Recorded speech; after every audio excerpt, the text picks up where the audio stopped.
Hello दोस्तों, कैसे हैं आप सब। उम्मीद है आप सब मस्त होंगे, पढ़ाई भी बिंदास चल रही होगी। तो स्वागत है सभी का BSc world Amar Singh YouTube channel में। जैसा कि आप सभी को पता है, अभी हम second unit zoology 5th semester की पढ़ रहे थे, जिसमें एंसाइलोस्टोमा जीनस के बारे में हमने कल मॉर्फोलॉजी इंट्रोडक्शन आपको दिया था। आज हम उसके लाइफ साइकिल की बात करेंगे, life cycle and development of ancylostoma duodenale. यहाँ पे एक बात मैं आपको बता दूं, कई सारे स्टूडेंट ने कमेंट किया था कि सर हमारे सिलेबस में एंसाइलोस्टोमा की जगह पे दूसरा स्पीसीज पढ़ना है, इसलिए इसको वो नहीं पढ़ रहे। तो मेरा कहना ये है, आप इतना सिलेक्टिव मत होइए, क्योंकि आपके सिलेबस में फाइलम एस्के हेलमिन्थेस तो है ना, निमेटो हेलमिन्थेस तो है आपके सिलेबस में। तो भले ही आपको एंसाइलोस्टोमा पढ़ना हो या आपके सिलेबस में एस्केरिस लुम्ब्रिक्वाइड हो, ठीक है, आपको एक बेसिक आइडिया हर एक पैरासाइट के ऊपर होना चाहिए। जितने भी पैरासिटिक नेचर के निमेटोड्स हैं, उन सब के बारे में थोड़ा वो नॉलेज होना चाहिए, क्योंकि आप कंप्लीट फाइलम पढ़ रहे हैं निमेटो हेलमिन्थ। तो इसका मतलब सिर्फ ये नहीं है कि मेंशन किया हुआ है आप में एस्केरिस लुम्ब्रिक्वाइड तो आप दूसरी स्पीसीज को पढ़ ही नहीं सकते, इसका मतलब ये बिल्कुल नहीं। इसलिए आप सभी लेक्चर को देखिए, ठीक है, और परेशान मत होइए। इस लेक्चर के बाद जस्ट आपको वही लेक्चर मिलेगा जो आप लोग मांग रहे हैं। एस्केरिस लुम्ब्रिक्वाइड्स का जो है कंप्लीट लेक्चर मिल जाएगा, उसमें हम मॉर्फोलॉजी और लाइफ साइकिल सब कुछ डिस्कस करेंगे। तो इसलिए आपको हर एक क्लास को देखना है, जितनी भी फिफ्थ सेमेस्टर की जितनी भी मैं क्लासें आपको दे रहा हूँ वो सभी आपको करना है। आप ये जो है मत देखिए कि क्या तुम्हारे सिलेबस में क्या नहीं, वो हम आपको मैनेज करके ही पढ़ाएंगे। आपका फायदा होगा, उससे नुकसान कोई नहीं होगा, ठीक है। इतना तो विश्वास आपको होगा मेरे पर। अगर फर्स्ट सेमेस्टर से लेके आप अब तक पढ़ रहे हो तो इतना तो विश्वास होगा कि जो भी मैं पढ़ाऊंगा उससे फायदा ही होगा। तो यहाँ पे हम लाइफ साइकिल की बात करते हैं, जीवन चक्र एंसाइलोस्टोमा ड्यूडेनेली का। Ancylostoma duodenale is a monogenetic parasite. इसका मतलब, अब देखिए, अब ये वर्ड जो है इस पे अलग से क्वेश्चन आएगा पैरासाइट से रिलेटेड, समझे। तो ये सिर्फ एंसाइलोस्टोमा से रिलेटेड नहीं है, ये अपने आप में क्वेश्चन है कि मोनोजेनेटिक पैरासाइट क्या होता है ना। तो इस तरीके के क्वेश्चन आते हैं। तो मोनोजेनेटिक पैरासाइट का मतलब होता है जो सिंगल होस्ट पे काम करे, सिंगल होस्ट हो जिसका, उसी में अपनी लाइफ साइकिल कंप्लीट कर ले।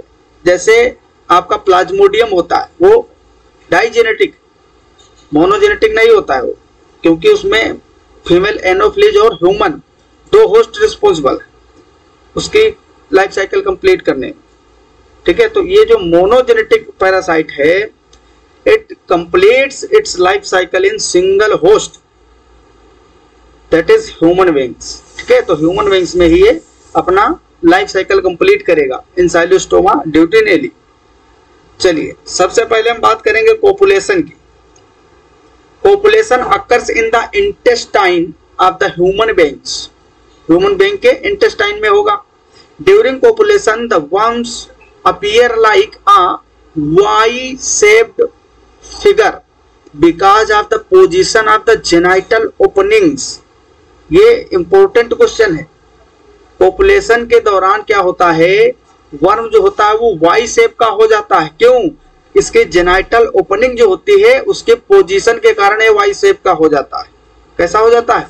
वाई शेप का हो जाता है। The copulatory bursa of male is applied on the vulva of female. तो कोपुलेटरी वर्षा जो पोस्टेरियर एंड पे था मेल एंसाइलोस्टोमा के लास्ट वाले पार्ट पे, कोपुलेटरी वर्षा वो जो है applied on the vulva of female, तो कोपुलेशन होगा मेल और फीमेल में। Male release sperms in the female body which stores them in the seminal receptacles. समझिए इस वर्ड को, मेल के अंदर सेमिनल वेसिकल होता है। क्या होता है? सेमिनल वेसिकल, जहां स्पर्म्स को स्टोर किया जाता है। सॉरी, वहां पे जो होता है सेमिनल वेसिकल, वो क्या करता है? सेमाइनल प्लाज्मा बनाता है और स्पर्म में मिक्स करता है, तब वो सीमेन बनता है। आपको पता होगा ना, स्पर्म्स प्लस जो इस सीमेन प्लाज्मा होता है, सेमिनल प्लाज्मा जो सेमाइनल वेसिकल से निकलता है, इन दोनों को मिला के क्या बनता है? सीमेन, जिसको हम बोलते हैं। ठीक है, तो सीमेन जो होता है वो स्पर्म प्लस सेमाइनल प्लाज्मा होता है। तो यहां से मेल और फीमेल में जब पॉपुलेशन होगा तो मेल स्पर्म को रिलीज करेगा फीमेल बॉडी के अंदर, और फीमेल बॉडी के अंदर एक ऑर्गन है जिसका नाम है सेमिनल रिसेप्टिकल।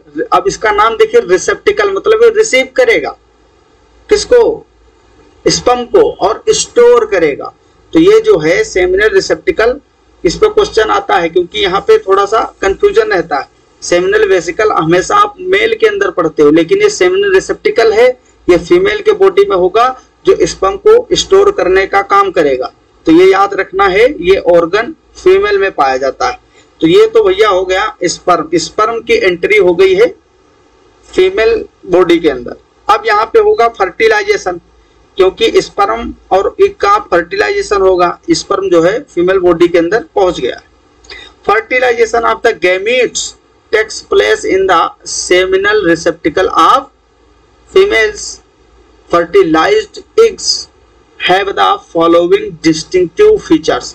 अब एग जब फर्टिलाइज हो जाएगा तो उसमें कुछ उसके जो मेन लक्षण है फर्टिलाइजेशन के बाद जैसा दिखेगा, उसके बारे में यहाँ पे लिखा हुआ है। पहला फीचर क्या है? ये इलिप्टिकल हो जाता है एंड कलरलेस होगा। कैसा होगा? Elliptical and colourless. 65 micrometre in length and 40 micrometre in width. 65 micrometre इसकी लंबाई होगी, 40 माइक्रोमीटर चौड़ाई में होता है। Surrounded by a hyaline cell membrane. Hyaline cell membrane, तो बाहर से जो है कवरिंग होती है, ठीक है, थोड़ा सा जिलेटिनस कवरिंग दिखेगी, वो हाइलिन सेल मेम्ब्रेन से कवर रहता है। फोर्थ पॉइंट क्या है? Contains a segmented ovum and a clear space between ovum and cell membrane. Contains a segmented ovum and a clear space between ovum and cell membrane. यहाँ पे देखिए पूरा का पूरा आपको स्पेस दिख रहा होगा, बाहर से कवरिंग है और अंदर क्या है? एग है, तो इनके बीच में एक स्पेस भी होता है। The eggs are push into the uteri, pass into vagina and are led through gonopore. During the movement the ovum undergoes segmentation. अब यहाँ पे सेगमेंटेशन होगा, देखिए ओवम का नंबर बढ़ रहा है।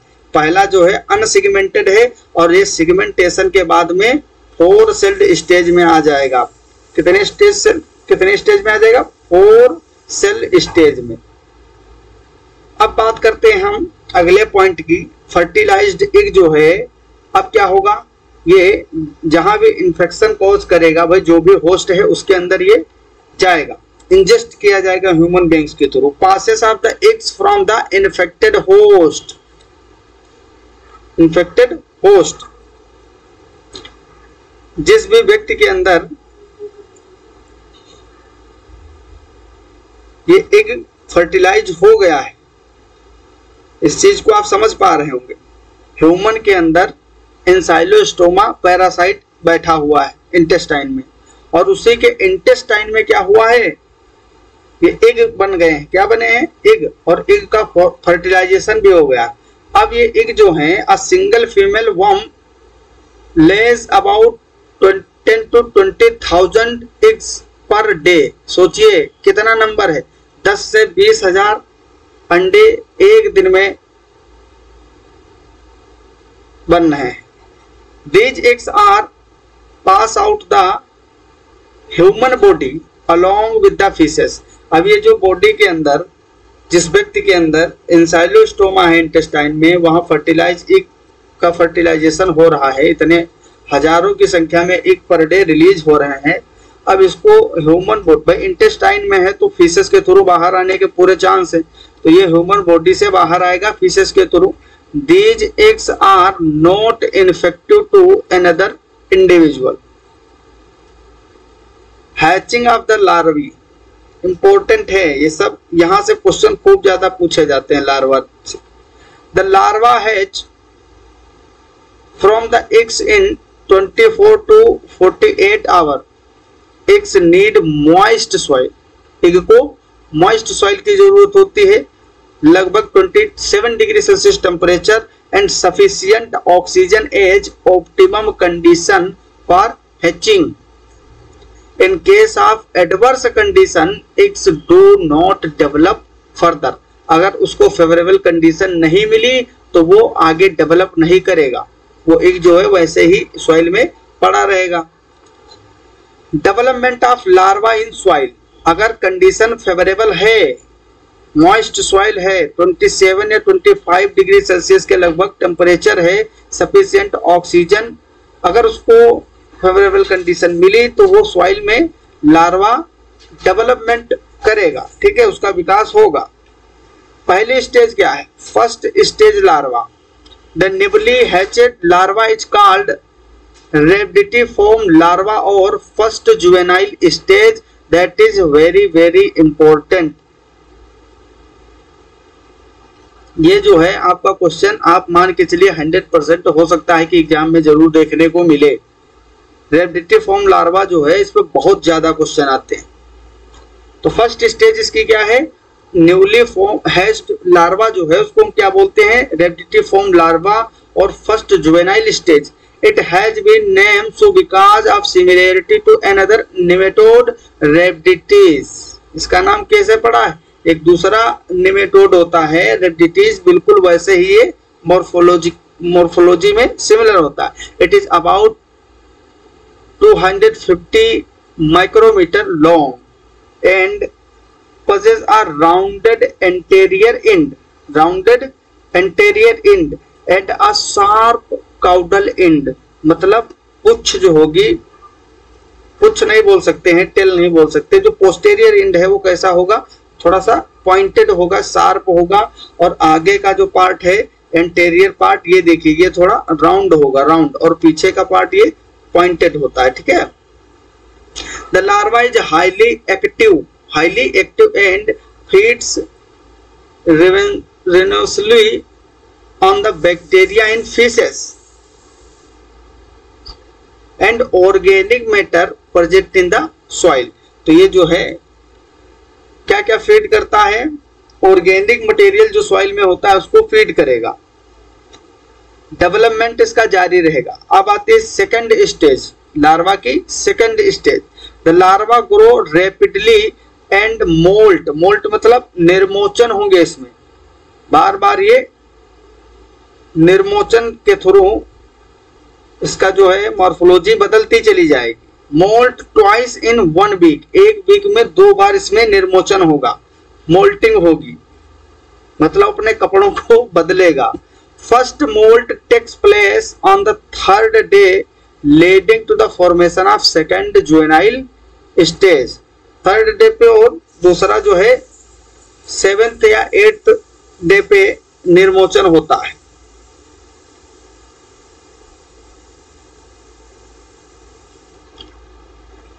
तो रेडिटिफॉर्म लार्वा जो है उसको आपको याद रखना है। ये देखिए, ये फाइलेरिफॉर्म लार्वा ऑफ इंसाइलोस्टोमा ड्यूडेनेली का डायग्राम दिखाया गया है आपको। Development from egg to filariform larva takes about 8 to 10 days। The third juvenile stage और filariform larva is infective to man. तो ये इन्फेक्टिव स्टेज है। Entrance into a new host, अब ये न्यू होस्ट के अंदर कैसे जाएगा और क्या क्या समस्याएं कॉज करेगा। The life span of filariform larva is quite short. Most of these larva within 2 to 3 weeks। अगर ऐसा ना होता, इसकी अगर लाइफ स्पैन 1 ईयर होती तो क्या होता? अगर इसका लाइफ स्पैन 1 ईयर होता तो क्या होता? ये आप लोग कमेंट बॉक्स में बताइएगा। मान लीजिए अगर ये जो लार्वल स्टेज है, फाइलेरिफॉर्म लार्वी स्टेज, जो कि इन्फेक्शियस है, इन्फेक्शन करेगी, अगर इसका लाइफ स्पेन 1 ईयर का होता तो क्या होता? क्योंकि इन्फेक्टेड पर्सन के अंदर जो एंसाइलोस्टोमा ड्यूडेनेली है वो पर डे 10 से 20 हजार अंडे बनाता है पर डे, और इतनी भारी संख्या में फीसेस के थ्रू सॉइल में अंडे आते हैं, हजारों करोड़ों की संख्या में है। अगर 2 से 3 वीक की जगह पे इसका लाइफ स्पैन 1 ईयर होता तो क्या होता? क्या संभावनाएं आपको दिख रही, इसके बारे में आप लोग बताइएगा कमेंट बॉक्स में। The maximum life span being 6 weeks, the larva are highly sensitive to adverse environment condition of desiccation and extremes of temperature. These can also be easily destroyed by exposure of direct sunlight. तो ये जो है काफी sensitive होता है environmental condition के through. अगर थोड़ा भी एडवर्स कंडीशन हुई तो मुश्किल है, और डायरेक्ट अगर लाइट का एक्सपोजर हो रहा है सनलाइट तो उसमें भी ये डिस्ट्रॉय कर जाएगा, नष्ट हो जाएगा। ठीक है, तो काफी सुरक्षित वातावरण में ही जिंदा रह पाएगा। ये सभी चीजें किसको बचा रही? हम लोगों को। भाई 50-60% तो संख्या इनकी ऐसे ही खत्म हो जाएगी, तो इन्फेक्शन थोड़ा कम हो जाएगा ना। Consequently, they need another host for further development. The filariform larva gain entrance into another human beings by penetrating the skin. The larva casts off its membranous sheath and bores directly through the skin और indirectly through the hair follicles। तो hair follicles जो है भाई, hair जो होता है हमारे, इसकी रूट होती है हेयर में, हेयर फॉलिकल्स वहां से जो है इंटर कर जाएंगे। लार्वल माइग्रेशन आफ्टर इंटरेंस, अब जब ये बॉडी के अंदर इंटर कर जाएगा स्किन के थ्रू पेनिट्रेट करके, तो बॉडी में ये स्मॉल इंटेस्टाइन तक कैसे पहुंचेगा, वहां तक इसका माइग्रेशन कैसे होगा, इसकी बात करते हैं। After several hour of infection, मतलब इंटर होने के कुछ घंटे बाद, the larva migrate through various human organs, अब ये अलग अलग पहुंचना चालू कर देगा। नंबर 1, माइग्रेशन थ्रू लंग्स, फेफड़ों को through. Initially the larva enter lymphatic और स्मॉल वेन्यूल्स, लिम्फेटिक ग्लैंड जो लिम्फ सिस्टम है हमारा, लिम्फेटिक सिस्टम, तो लिम्फेटिक वेसल्स में और स्मॉल वेन्यूल्स जो है उसमें जाएगा within 24 hour. Those which are unable to reach the vascular spaces usually die और आर फाइगोसाइटोज्ड। तो इसमें जो है आपको पता है लिम्फेटिक ग्लैंड जो होती हैं, लिम्फेटिक नोड होते हैं, सॉरी, जो गांठें होते हैं, लसिका ग्रंथियां, तो क्या होगा वहां पे आपको पता है भारी मात्रा में एंटीबॉडीज होती, जो कि इनका फाइगोसाइटोसिस कर लेंगी, तो बहुत ही कम संख्या इनकी बच पाएगी। अगला पॉइंट क्या है? They are then passively carry to the right ventricle of the heart. अब ये जो है राइट वेंट्रिकल में पहुंच जाएंगे हार्ट के। On about 3 day they enter the lung from the heart through pulmonary artery. अब ये आर्टरी में पहुंच चुका है। Then migrate in the alveoli. भाई ये जो पल्मोनरी आर्टरी है ये क्या करती है? पल्मोनरी आर्टरी जो है ये लंग में ब्लड को लेके जाती है, हार्ट से लंग में। आपको पता है जितनी भी आर्टरी हैं वो लंग से बॉडी ऑर्गन्स में जाती है, लेकिन पल्मोनरी आर्टरी का उल्टा काम होता है। ये बॉडी के ब्लड को, डीऑक्सीजनेटेड ब्लड को कहाँ पहुंचाएगा? लंग में पहुंचाएगा। तो ये जो है पल्मोनरी आर्टरी के थ्रू कहाँ जाएगा? अल्वियोलाई में चला जाएगा। अल्वियोलाई में जब जाएगा, जो कि फेफड़े में है, लंग में, by borrowing the wall of pulmonary capillaries where they are arrested owing to their large size। अब बड़े साइज के कारण धीरे धीरे साइज भी इसका डेवलपमेंट होता रहेगा ना, तो क्या होगा, ये वहां पे फंस जाएगा अल्वियोलाई में। भाई नेटवर्क फैला होता है लंग्स में, आपको पता ही है। अब हम बात करते हैं एंट्री इनटू एलिमेंट्री कैनाल की। फेफड़े के बाद में, लंग्स के बाद में कहाँ जाएगा, एलिमेंट्री कैनाल में जाएगा। कहाँ जाएगा, एलिमेंट्री कैनाल, जहां इसका मेन लोकेशन, भाई वहीं तो इसका घर बनाएगा। ये समस्या तो इंटेस्टाइन में ही करेगा। The fourth stage larva now moves upward through the alveoli of the lungs and reaches trachea. अब ये ट्रेकिया में जाएगा। They are then propelled into the pharynx and are swallow when they reach the oesophagus. Pharynx में जाएगा, फिर oesophagus में। पहले upward ऊपर की ओर आ रहा है, फेफड़े से माउथ की ओर ऊपर चढ़ेगा, फिर कहाँ, ओइसोफेगस, ग्रसिका में जाएगा। The third moulting occurs with the formation of a temporary buccal capsule bearing 4 small teeth. समझिए, अब जो थर्ड मोल्टिंग इसका निर्मोचन है वो कहाँ पे होगा, ह्यूमन बॉडी के अंदर। The larvae now migrate into the stomach and enter the duodenum. अब ये जो है सही जगह पे पहुंच पाया, इसीलिए इसका नाम है ड्यूडेनेली। ड्यूडेनम में पहुंच गया ना, आमाशय और ग्रहणी जो है आपका ड्यूडेनम, उसमें रीच करेगा। Between the 7th and the 10th day of entering, by this time the larva grow rapidly and attains a size of 2 millimetre into 0.13 millimetre. Size भी इसका बराबर बढ़ता रहेगा क्योंकि डेवलपमेंट होगा। मैच्योरेशन इनटू एडल्ट्स, अब ये एडल्ट में कैसे मैच्योर होगा बॉडी के अंदर। The growing larva settles in the jejunum. जो आपको पता है ड्यूडेनम, जेजुनम, इलियम 3 पार्ट होते हैं स्मॉल इंटेस्टाइन के। जो मिड पार्ट है जेजुनम, उसमें ये बैठ जाएंगे। And undergoes the 4th and final moult on the 15th day. Last moulting जो होगी, 4th मोल्टिंग, वो 15th डे पर होगी after the entering in human body. During the moult the temporarily buccal capsule is replaced by definitive buccal capsule. Temporary buccal capsule जो था उसके ऊपर वो परमानेंट बक्कल कैप्सूल में कन्वर्ट हो जाएगा विद टीथ, और इसमें टीथ भी होंगे। It gets attached to the wall of small intestine. अब ये स्मॉल इंटेस्टाइन की जो वाल है, अंदर वाली म्यूकोजल वाल, उसमें ये अटैच हो जाएगा। And starts feeding on the host blood. अब ये होस्ट ब्लड को फीड करना स्टार्ट करेगा। The worms matures sexually in 3 to 4 weeks and start laying eggs during 6th week।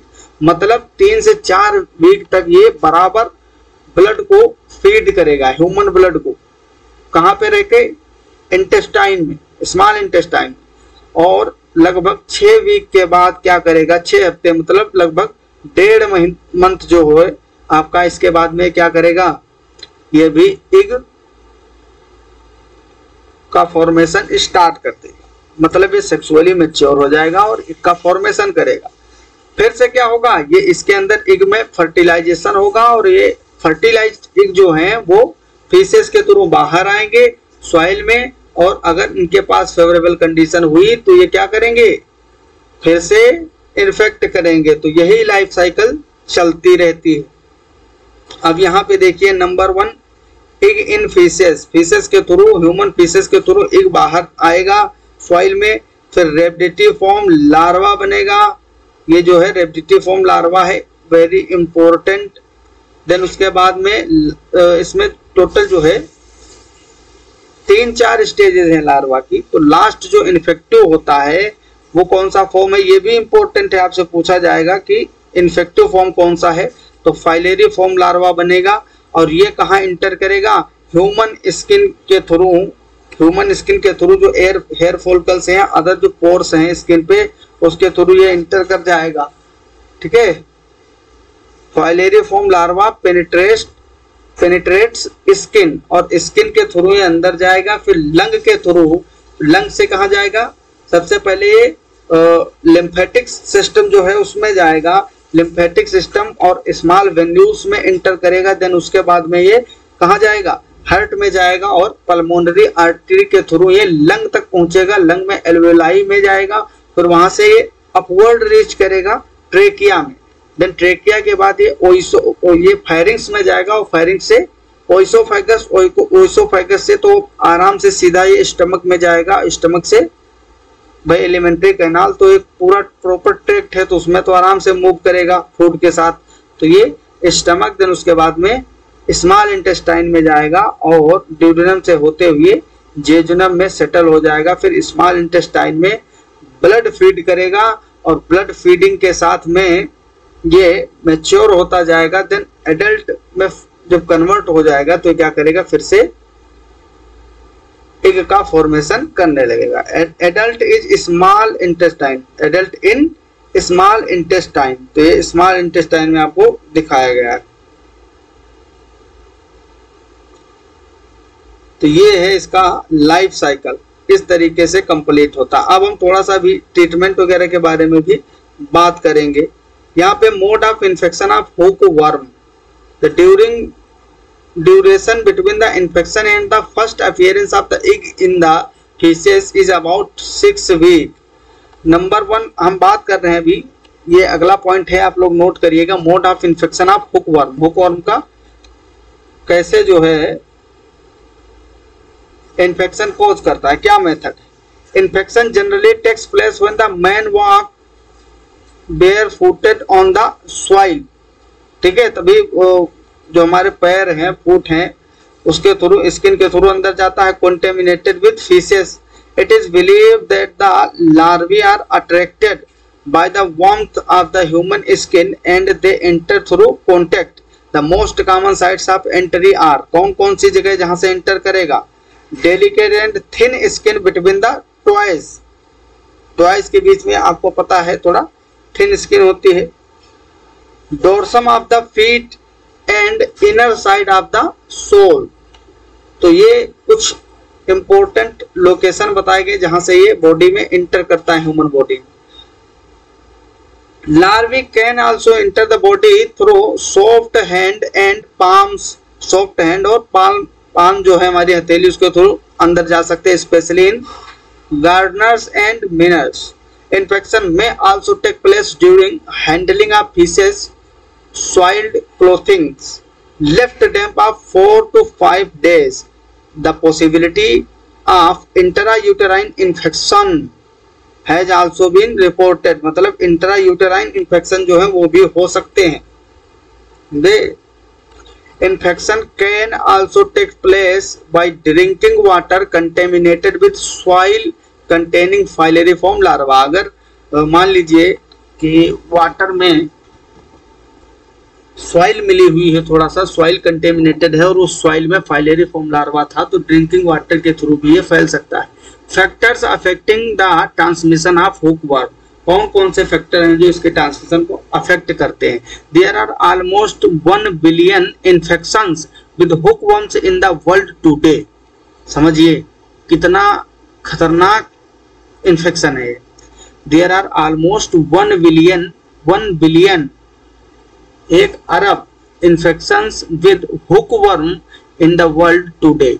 Vast majority of these occurs in sub Saharan Africa, south east and east Asia and parts of South America. तो ये reason है जहां पे maximum infection है इसका। However, the transmission of hookworms depends on various factors. Number 1, critical stage in life cycle. The life cycle of hookworms has 3 critical factors that limit the epidemiology of human transmission. Number 1, the eggs pass out into the environment in the feces of the human host. Second, the larvae live in the soil during the first 2 larval stage of the life cycle. Third है the larva must take contact with the skin of a new human host. New human host.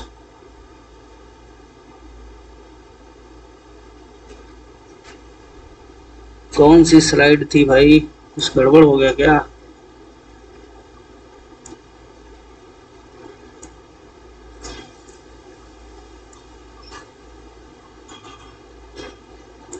हाँ यहीं पे तो थे। चलिए यहाँ पे देखिए, ये कुछ रीजन आपको दिखाया गया है जहां जहां आपको मिलेगा, ठीक है। तो इसको आप लोग उसमें देख लेना, पीडीएफ मिल जाएगा। इसमें आपको रीजन दिखाया गया, हुकवर्म्स डिजीज बाय कंट्री पर 1 लाख इनहेबिटेंट्स, ठीक है। ये जो है यहाँ पे ग्राफ के माध्यम से आपको दिखाया गया है। जियोग्राफिक फीचर्स जो हैं ये भी काफी इंपॉर्टेंट रोल प्ले करता है ट्रांसमिशन में। Hookworms infection is considered as one of the primary neglected tropical disease. Primary neglected tropical disease. Its occurrence in human can be dependent on certain geographic features. For example, soil and climate determine the distribution of hookworms species. तो कहीं हद तक जो है soil, मिट्टी वहाँ की कैसी है और जो क्लाइमेटिक कंडीशन है ये भी हुकवर्म के डिस्ट्रीब्यूशन को अफेक्ट करती है। ये सभी चीजें आपको पता होनी चाहिए। आपका एक अच्छा उत्तर तभी माना जाता है जब आप हर एक फैक्टर पे विचार करके लिखते हैं। इसलिए ऐसा मत समझिएगा कि इन सब चीजों की क्या जरूरत है हमको, ये बिना मतलब तो मैं आपको पढ़ा नहीं रहा हूँ, ये चीजें ऐसे पढ़ी ही जाती है। हो सकता है आपको कहीं लेक्चर में मिल जाए ऐसा कि लाइफ साइकिल को 10 मिनट में खत्म कर दिया हो, लेकिन आपको नॉलेज उतना नहीं हो पाएगा। आपको हर एक फैक्टर पे बात करनी रहती है, तब आपको पूरा नंबर मिलता है। और यही अप्रोच भी होनी चाहिए एक अच्छे स्टूडेंट की। अब हम बात करते हैं सॉइल टेक्सचर की। सॉइल कैसी, किस सॉइल में ज्यादा जो है लार्वा इसके पाए जाएंगे। The larva ancylostoma duodenale require sandy and loamy soil during first 2 moults resulting in the formation of infective stage 3rd। ये 3 स्टेज भी बोलते हैं। The hookworms eggs laid in hard clay soil do not hatch and remain non-infected। तो यहाँ पे Sandy और लोएमी soil में अच्छा ग्रो करते हैं। सॉइल मॉइस्चर की बात करें, hookworms eggs require humid soil and warm for hatching. वहां पे जो है वार्म कंडीशन होनी चाहिए थोड़ी सी। The hatching does not occur in dry and cool environment. Dry और कूल एनवायरनमेंट में मोल्टिंग और हैचिंग नहीं होगी, लार्वा जो है डिस्ट्रॉय कर जाएंगे। और प्रेसिपिटेशन की बात करते हैं, the amount of rain also limit the worms to the tropical and sub tropical region of the world. Rain जो है, रेन का अमाउंट, कितना वर्षा हो रही है वहां पे, ये भी कहीं हद तक जो है ट्रॉपिकल और सब ट्रॉपिकल रीजन में वर्म के डेवलपमेंट को अफेक्ट करता है। These are more prevalent in the region that receive significant amounts of precipitation on a annual basis. तो वार्षिक रूप से अगर देखा जाए तो वर्षा के हिसाब से भी बहुत ज्यादा इफेक्ट इसके ट्रांसमिशन पे पड़ेगा। Lack of sanitation, poor people often do not have resources for infrastructural development. Poor people often do not have resources for infrastructural development. Lack of adequate sanitary facilities and improper infrastructural spread the contaminated feces in the human environment. Sorry. अगला क्या है factor, unawareness. बहुत बड़ी बात है ये वाला factor सबसे ज्यादा खतरनाक। Farmers often use human faeces as a fertilizer to enhance the crop growth as it is readily available and provides a cheap but rich source of critical nutrients to the soil in areas endemic with hookworms. Farmers can easily get infection while using human feces as fertilizer. ठीक है, तो ये भी बहुत बड़ी समस्या है।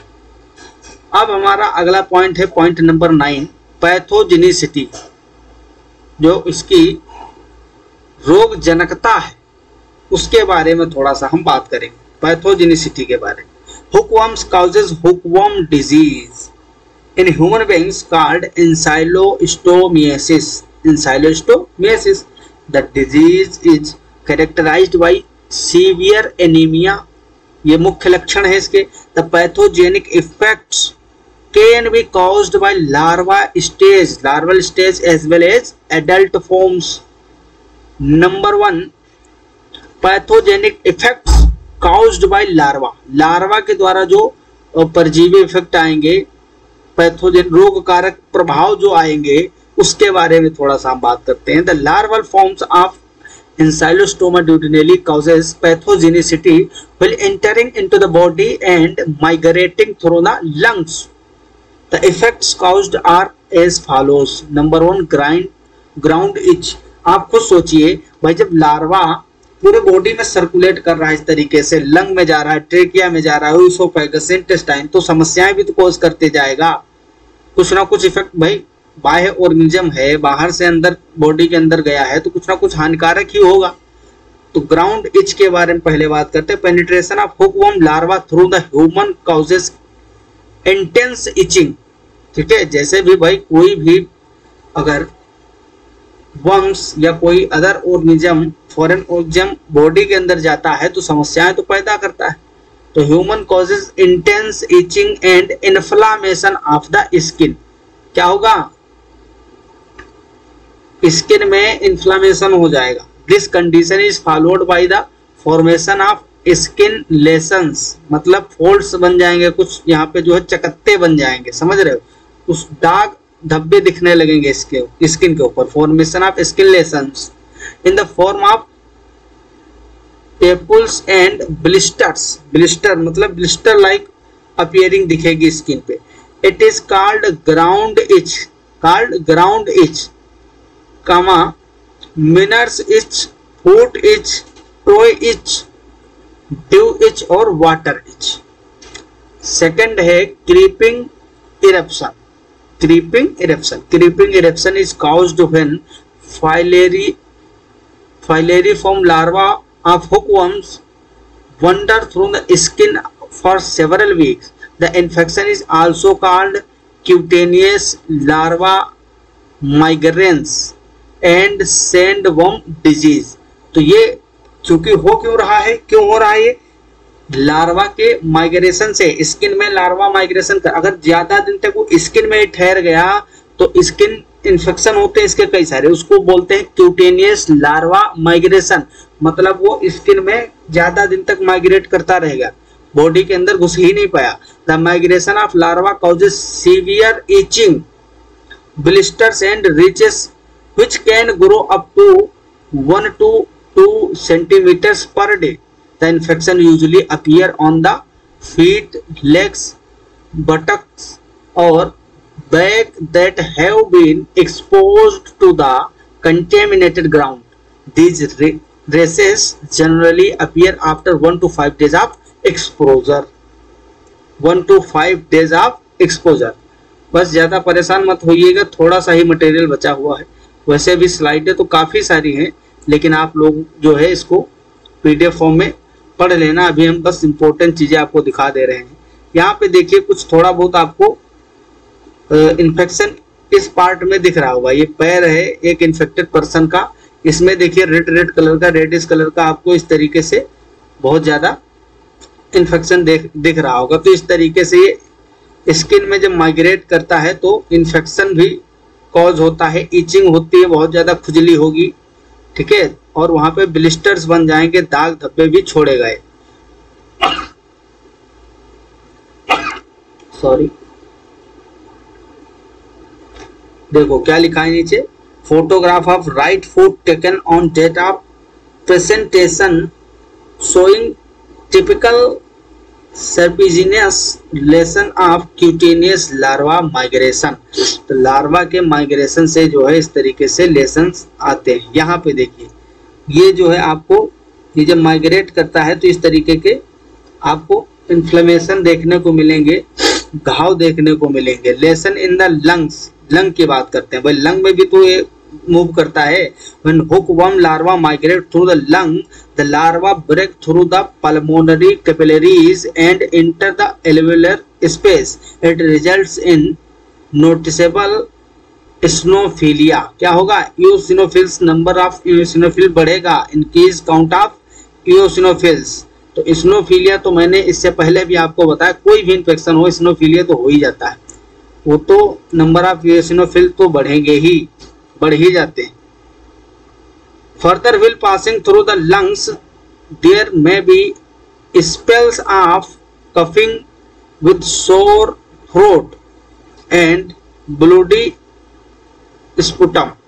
तो यहाँ पे जो है कफिंग भी हो सकती है। ये इओसिनोफिल जो है आपको दिखाए गए, ये क्या है? इओसिनोफिल्स हैं। क्या है? नंबर ऑफ इओसिनोफिल बढ़ने लगा, स्नोफिलिया हो गई, उसका दिखाया गया। Larva of hookworm in lung tissue, ये जो है इंटरनल स्ट्रक्चर आपको दिखाया गया है। अगला पार्ट है pathogenic effects caused bye adult. Adult के थ्रू कौन कौन से? ये तो लार्वा की बात थी कि लार्वा के कारण जो है रोगजनिक प्रभाव जो आ रहे थे बॉडी में, लार्वा जब माइग्रेट कर रहा था। अब जब एडल्ट बन चुका है, जो ब्लड को फीड कर रहा है, उसके थ्रू कौन कौन से रोग कारक लक्षण दिखेंगे, प्रभाव छोड़ेगा वो। As discussed earlier, the adult worm lie in the intestine of human beings and attach to the mucosa layer through buccal teeth. तो म्यूकोसल लेयर से वो अटैच रहता है और क्या करता है? ब्लड को फीड करता रहता है। क्या करेगा? ब्लड को फीड करता रहेगा। ये देखिए, ये म्यूकोसल लाइनिंग आपको दिखाई गई है। यहाँ पे थोड़ा सा कोशिश की गई है कि इंसाइलोस्टोमा जो चिपका हुआ है म्यूकस से, उसको दिखाया जाए। इसको पीडीएफ में आप लोग अच्छे तरीके से देखना। The attachment of worm of the intestinal epithelium results in lessons and severe anaemia. तो ब्लड को इंजेस्ट कर रहा है वो। द एनीमिया में occurs because of the following factors. कौन कौन सी बात जो है, कौन कौन से कारण है, रीजन है जिससे एनीमिया हो जाएगी उस पर्सन को जिसको इन्फेक्शन हुआ। Sucking of blood by hook worms for their nutrition. पहली बात तो ये ब्लड को सक कर रहा है, तो ब्लड का काउंट कम पड़ रहा है ना, न्यूट्रिशन भी ले रहा है पूरा, तो एनीमिया तो होगा। Second, loss of blood from the sites of attachment causing chronic haemorrhage. Chronic haemorrhage, इसीलिए देखो कभी कभी क्या होता है, फीसेस के थ्रू जो मल पदार्थ है उसके साथ ब्लड भी आने लगता है। तो कैसे आता है? आप खुद सोचिए, मल पदार्थ जो है वो इंटेस्टाइन से आ रहे हैं, इसका मतलब इंटेस्टाइन की जो वाल है अंदर की, उसमें कोई ना कोई इन्फेक्शन है, वहां ब्लड की लीकेज हो रही है। ठीक है, क्रोनिक हेमोरेज है। क्रोनिक हेमोरेज मतलब, हेमोरेज का मतलब ब्लड बराबर जो है लीक कर रहा है, समझे? तो वहां से ब्लड जब वो चिपका होता है साइट ऑफ अटैचमेंट पे, तो कुछ तो वो ब्लड फीड करता है और बाकी ब्लड वहां से लीक करके मल पदार्थ के थ्रू बाहर निकलता है, तो ब्लड का बहुत ज्यादा लॉस होता है। Each adult worm can draw 0.03 to 0.2 ml of blood. Imagine the amount of blood loss during heavy infection for prolonged duration. तो बहुत ज्यादा जो है, ये तो थोड़े समय का बताया गया है ना, दिन भर में बहुत सारा ब्लड ये लॉस कर देगा, और इस तरीके से कई दिनों में क्या हालत होगी आप खुद समझिए। तो क्या मेन कारण है एनीमिया के, इसको भी आपको समझना पड़ेगा। ये देखिए यहाँ पे आपको दिख रहा होगा ये, ठीक है, अंदर का व्यू दिखाया गया है। Loss of blood and severe anaemia result in the following effects. Epigastric tenderness and duodenal ulcer. Duodenal ulcer हो जाएगा ड्यूडेनम के अंदर। Abnormal appetite, geophagy, development of taste towards earth, mud and lime. Hyper acidity होगी due to hyper secretion of gastric juice, क्योंकि जब infection होगा, समस्याएं होंगी, तो गैस्ट्रिक जूस भी सिक्रीट होगा ताकि उसको नॉर्मलाइज कर सके। लेकिन होगा क्या? हाइपर एसिडिटी, क्योंकि गैस्ट्रिक जूस से HCl भी सिक्रीट होगा, तो एसिड का अमाउंट बढ़ेगा, हाइपर एसिडिटी होगी, जिससे पेट में दर्द भी होगा।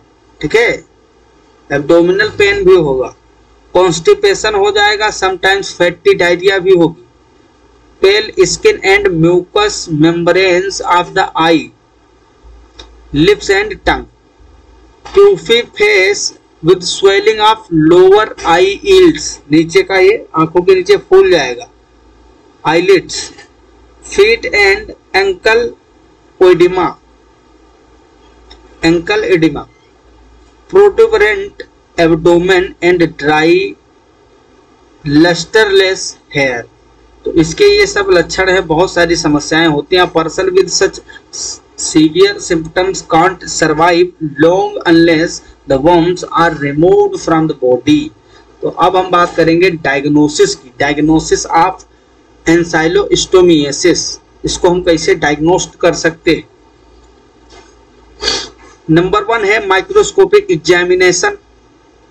The microscopic examination of stool में demonstrate the presence of adult worm pass out impulsively or after medication.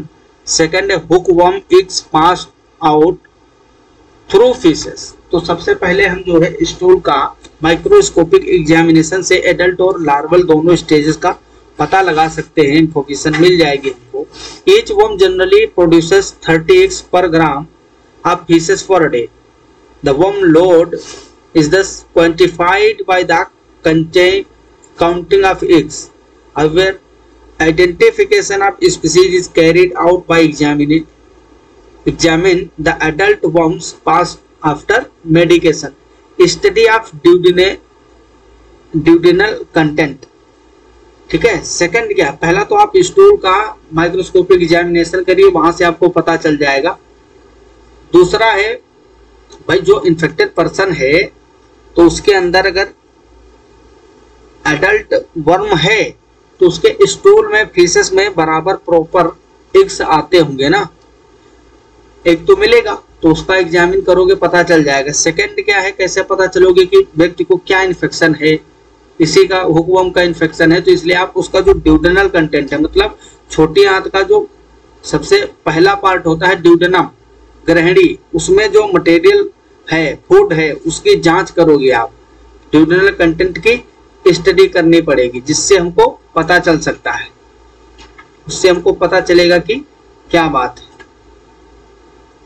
Duodenal content obtained by intubation may reveal the presence of eggs or adult of ancylostoma duodenale. तो अगर वहां पे infection है तो duodenum में present ही होते हैं भाई स्मॉल इंटेस्टाइन में, तो उस कंटेंट में मिल जाएंगे लार्वा, एग, अडल्ट। जो लार्वा तो होगा नहीं अंदर, एग या एडल्ट मिलेगा। क्लिनिकल डायग्नोसिस क्या है, फर्स्ट है एक्सट्रीमली हाई लेवल्स ऑफ इस्नोफीलिया। अगर बहुत ज्यादा इस्नोफीलिया है, लेकिन फिर मैं बता रहा हूँ इस्नोफीलिया से आप कभी भी एग्जैक्ट नहीं बता सकते हो कि समस्या एक्चुअली क्या है, किस पैथोजन का इन्फेक्शन हुआ है, ठीक है, कौन सा पैरासाइट, ये नहीं पता चलेगा। बस इस्नोफीलिया से सिर्फ आपको यही पता चलता है कि कोई ना कोई इन्फेक्शन है, क्योंकि आपने देखा हर एक डिजीज में जितने भी पैरासाइट है सब में आपको क्या मिलता है, इस्नोफीलिया सब में मिलता है, क्योंकि जब भी इन्फेक्शन बॉडी में होता है इस्नोफीलिया हो ही जाता है। सीवियर एनीमिया, इससे आप पता कर सकते हो भले ही, और occult blood and charcoal laden crystal in the stool. तो ये कुछ जो है डायग्नोस्टिक है जिससे आप पता कर सकते हैं। फिर है immune response in hookworm infection. तो ये पार्ट जो है मैं आपके लिए छोड़ दे रहा हूँ, ठीक है। इसमें और भी स्लाइडें हैं, कई सारी स्लाइडें, ट्रीटमेंट भी प्रॉपर दिया गया है, तो उसको आप लोग पढ़ लीजिएगा अपने आप से।